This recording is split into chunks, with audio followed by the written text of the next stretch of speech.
আজ আমাদের সঙ্গে আছেন বিশিষ্ট সাংবাদিক ও কলামিস্ট জনাব আনিস আলমগীর। জনাব আনিস আলমগীর, আপনাকে আমাদের অনুষ্ঠানে স্বাগত জানাচ্ছি। আশা করি আপনি ভালো আছেন। জনাব আনিস আলমগীর, আপনি নিশ্চয়ই খেয়াল করেছেন আজকে একটা ইন্টারেস্টিং ঘটনা ঘটেছে। এর আগে আমরা দেখেছিলাম সারা দেশে একটা বিশেষ গোষ্ঠী এরকম বলার চেষ্টা করছেন যে ডক্টর ইউনূসের সরকারকে 5 বছর থাকা উচিত। কেউ বলছেন যে এটাকে না, হাসিনা নির্বাচনের মাধ্যমে যতদিন থাকতেন ততদিন থাকা উচিত, মানে 2029 পর্যন্ত।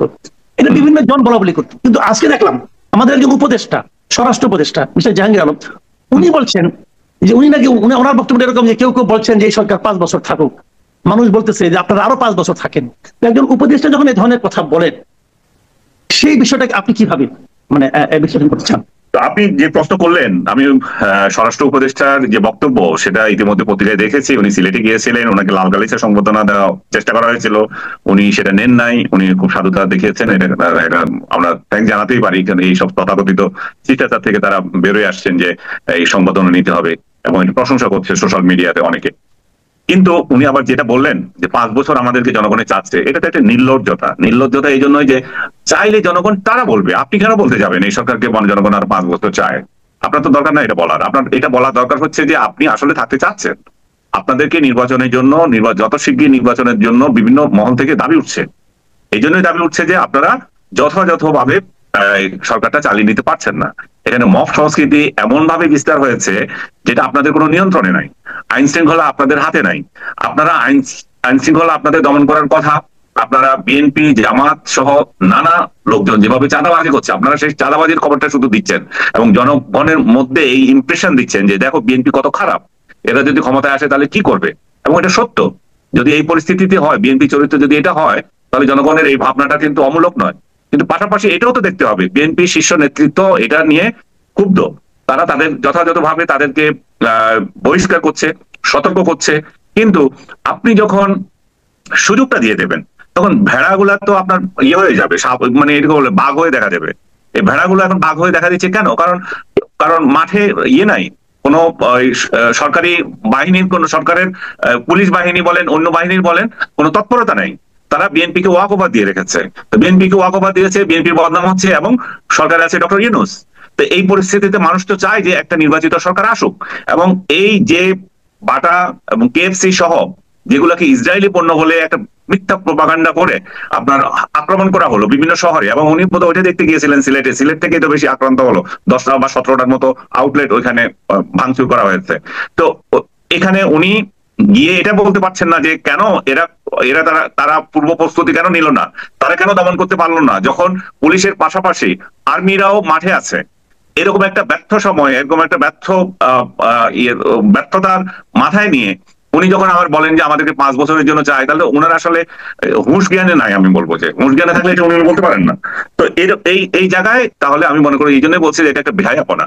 ওনাদের উচিত যে যে অবিলম্বে একেবারে একটা রোড ম্যাপ দিয়ে নির্বাচনের মানুষকে ইমপ্রেশন দেওয়া ওনারা কোন দিন যাবেন, তাহলে কিন্তু ওই সবকিছুই একটা স্থিতিশীলতা আসবে আমি মনে করি, এবং তারা সেটা করবেন বলে আমি ধারণা করি। আমি আপনারও একটা বক্তব্য দেখেছিলাম কোথায় জানি, এটা আজকে আমি যখন কথা বলছি আর কি, তাই যমুনা টিভিতে আপনার একটা টকশো তো আমাকে প্রশ্ন করা হলো আপনার নিয়েই, প্রশ্ন নিয়েই, যে ডক্টর ইউনূস নাকি 5 বছর থেকে যেতে চাচ্ছেন, আপনার সন্দেহ হয়। তো আমি তো বলতে পারি না যে আসলে সন্দেহ অমূলক নয়, কারণ ওনারা তো বলছেন না, ওনারা তো ডিক্লেয়ার করছেন না। ওনারা এত কথা বলতে পারেন কিন্তু এটা বলতে পারেন না, এবং উনি নিজে বলছেন না। আবার ওনার সভাসদ একজনে বলছেন যে আমাদেরকে 5 বছরের জন্য চায়, এবং ওনাদের যে কিংস পার্টি আছে সেই কিংস পার্টির লোকজন আবার রাস্তায় এগুলো প্রচার করছে। তো সবকিছু দিয়ে একটা ইমপ্রেশন তো আছে যে ওনারা আসলে আরো ক্ষমতা দীর্ঘায়িত করতে চায়। সবচেয়ে বড় যে খেলাটা হচ্ছে, আপনি এখানে যদি খেয়াল করেন, আমি এটা নিয়ে আমার ফেসবুকেও লিখেছি, আমি এই খেলাটা হচ্ছে যে আমার জনগণের কাছে একটা বার্তা দেওয়া, দেখো ডক্টর ইউনূস ছাড়া তোমার কিন্তু কোনো উপায় নাই। কেন উপায় নাই? আমি আপনাকে হিসাব দিচ্ছি। আওয়ামী লীগ পলাতক, ওদের আগামী 5 বছর ওরা মাঠে আসতে পারবে এটা কেউ বিশ্বাস করে না। সরকার যেমন ওদেরকে আসতে দেবে না, তেমনি তাদের মাঠেও তাদের অনেক শত্রু আছে, তাদেরকে উঠতে দিলে তাদের মামলা জর্জরিত করবে, এবং অনেকগুলো কারণও আছে তাদেরকে সেটা করার। তারা যে 17 বছর বা 15 বছর 14 বছর যেটাই বলি, তারা যেগুলো করছে জনগণের স্মৃতিতে এগুলো এখনো দাগ লেগে আছে। এত সহজ নাতে তাদেরকে একটু মুছে জামাই আদরে আবার গ্রহণ করবে। তো তারা এখন আউট অফ সিন। এরপরে সবচেয়ে বড় যে রাজনৈতিক দল ক্ষমতার অংশীদার বা দাবিদার, তারা হচ্ছে বিএনপি, দীর্ঘ সংগ্রাম করে এসছে, তাদের যে জনপ্রিয়তা মাঠ পর্যায়ে আছে। তো এই খালি ফিল্ডে এখন ভোট যদি হয় তাহলে বিএনপি ক্ষমতা আসবে এটা সবাই ধারণা করে। কিন্তু বিএনপি যেভাবে বদনাম হচ্ছে, যেভাবে তাদের লোকগুলো চাঁদাবাজির সুযোগ দিচ্ছে এই প্রশাসন, তাতে করে তাদের ইমেজ নষ্ট হয়ে যাচ্ছে। মানুষ বলছে যে এদেরকে ক্ষমতায় এনে কি লাভ। আর তারপর আসছে জামাতের প্রসঙ্গ। জামাতের ভোট ব্যাংক কি আছে সেটা সবাই জানে, ওদের তো 10%-এর উপরে জিন্দিগিতেও তারা কোনোদিন ভোট পায় নাই। দ্বিতীয়ত, স্বাধীনতা যুদ্ধের প্রসঙ্গে তাদের যে ভূমিকা, যুদ্ধের অপরাধে যে তাদের সম্পৃক্ততা, সেই জন্য তারা রাজনৈতিকভাবে যে ভুল করেছিল এটা ভুল স্বীকার করে না। তো ভুল স্বীকার না করে 71 বছরে তাদেরকে সাধারণ মানুষ গ্রহণ করবে না। আমিও যদি ভোট দিতে চাই আমারও তো মাথায় ধরবে যে আপনারা কেন, আমি স্বীকার করছি যে আমাদের অনেক সৎ নেতা আছে, অনেক অনেক ভালো ভালো নেতা আছে, তাদের সততা নিয়ে আমার কোনো সন্দেহ নাই।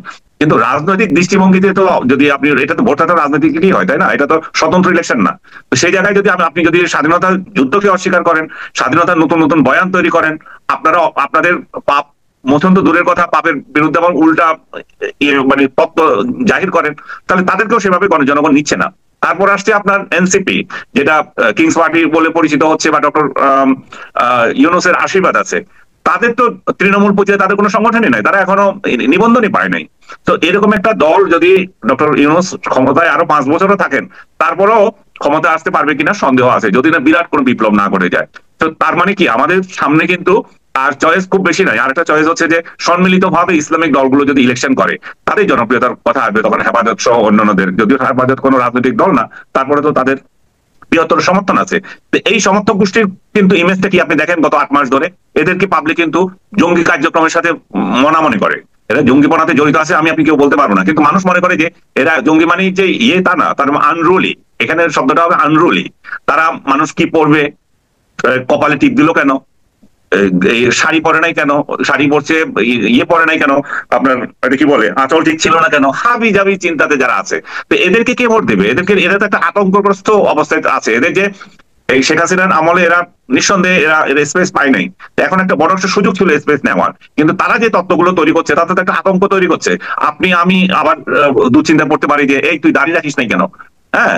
তো এই তত্ত্ব নিয়ে যে আসবে না, তারা কি বলবে? তো এই প্রেক্ষিতে তাহলে আমাদের বিকল্প কি?